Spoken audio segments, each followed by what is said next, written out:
Что может случиться в лесу с диким зверем? Ведь это его дом родной. Многие люди думают именно так. На самом деле, любого дикого зверя в лесу поджидает множество опасностей. Детеныши любых, даже самых больших и сильных хищников, слабо защищены перед стихией или другими хищниками.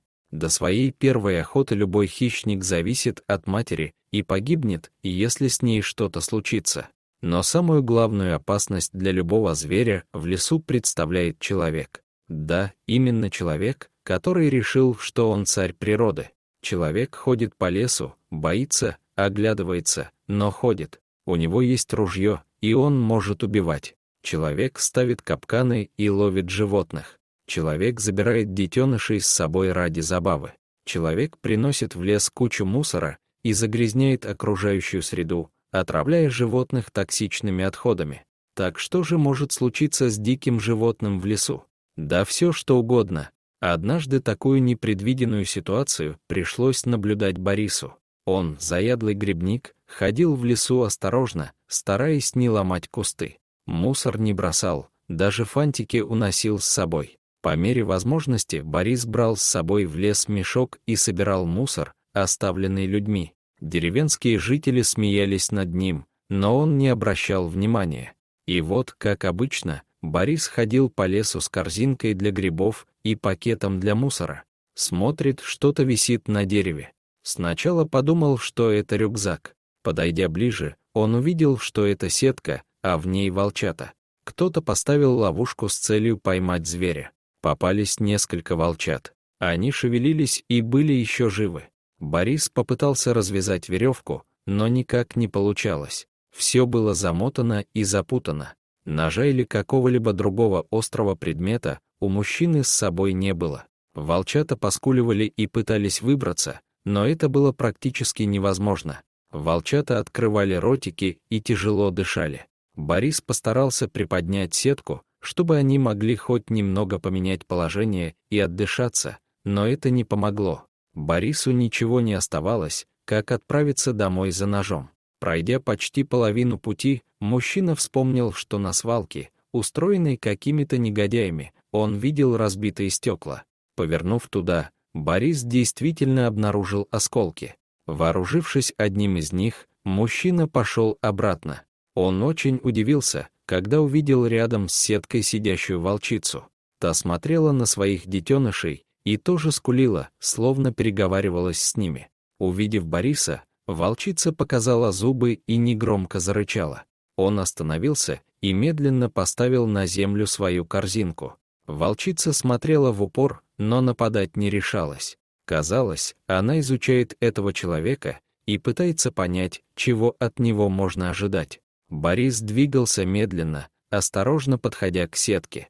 Если бы он перерезал веревку там, где она крепилась к дереву, то, скорее всего, волчата упали бы на землю и могли бы что-нибудь себе повредить. Поэтому Борис решил перерезать именно ловушку и осторожно вынимать волчат. Волчица вряд ли поняла замысел Бориса, но она явно почувствовала, что он не сделает ничего плохого.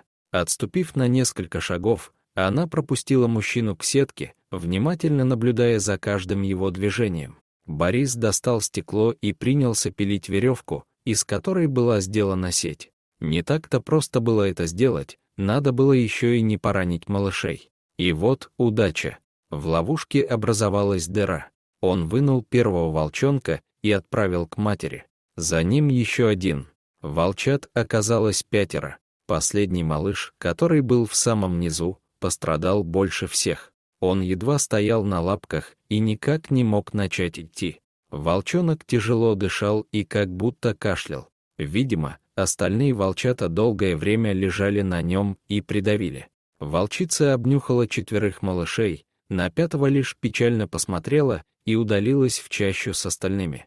Оставшийся малыш попытался последовать за матерью, но тут же упал и жалобно проскулил. Из леса тут же показалась голова волчицы. Она подошла, лизнула его в нос и подтолкнула мордой. Но это не помогло, малыш не мог последовать за ней. Тогда волчица посмотрела на свое дитя, подняла голову и завыла, потом посмотрела Борису прямо в глаза и удалилась. Она попрощалась со своим детенышем, сделав выбор в пользу здорового большинства. Это естественный отбор, это природа. Возможно, так думала волчица, но только не Борис. Мужчина посадил малыша в корзинку и быстро зашагал домой. В деревне мужчина поймал машину и поехал в город к ветеринару. К счастью, это действительно было сделано практически в последний момент. Еще немного, и малыш мог бы погибнуть. У волчонка пострадали легкие. От сильного и продолжительного сдавливания в них стала скапливаться жидкость, что привело к воспалению легких. Малышу назначили антибиотики, витамины и отправили домой к Борису. Мужчина поселил волчонка в комнате. Начался долгий процесс лечения.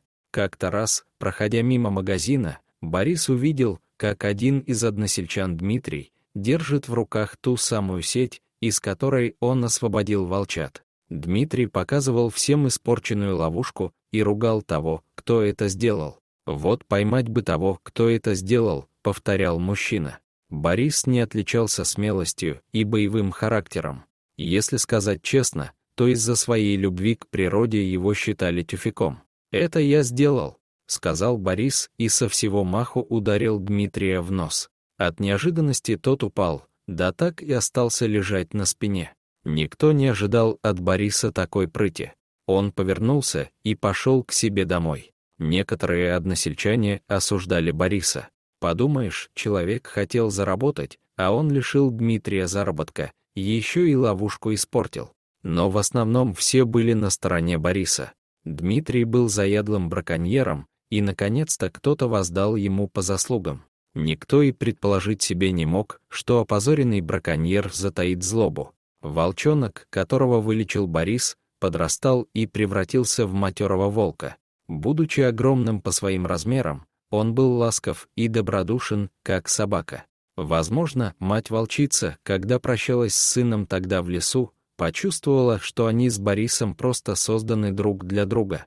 Борис назвал питомца Лоба, что по-испански означает «волк». Борис изучал испанский язык еще в школе. Лоба повсюду сопровождал своего хозяина и слушался практически беспрекословно. Лишь попадая в лес, он будто вспоминал, откуда родом, и подолгу носился по окрестностям, иногда возвращаясь домой уже после своего хозяина, виновато поглядывая в глаза. В тот день Лоба по обыкновению где-то забегался. Борис повернул домой один.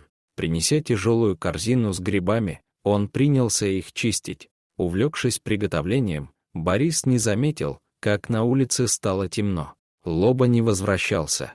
Подождав еще немного и покричав в огороде, Борис лег спать. Ночью он проснулся от ощущения нехватки воздуха. Борису снилось, что он идет в каком-то тумане и зовет своего четвероногого друга по имени. Кругом действительно был очень едкий дым, словно сон превратился в реальность. Борис упал с кровати на пол, только там оставалась небольшая полоска воздуха без дыма, но запах был везде. Тут Борис понял, что его дом горит. Как же это могло случиться? Он же все выключил после приготовления грибов. Тут он услышал звук бьющегося стекла. От проникновения кислорода в дом огонь стал разгораться еще сильнее. В этот момент Борис потерял сознание. Когда он пришел в себя, то пожарные уже заливали остатки от его дома. По деревне слышались сигналы скорой помощи, которая, видимо, ехала к нему. В огороде толпились местные жители. «Что случилось?» — растерянно спросил Борис. «Поджог», — отозвался кто-то из толпы. «А как меня вытащили?» — поинтересовался Борис. «Да вон твои спасители», — пожарный махнул рукой. Борис обернулся и обомлел от удивления. Сзади него лежал Лоба и еще 5 волков. 4 братьев и мать-волчица.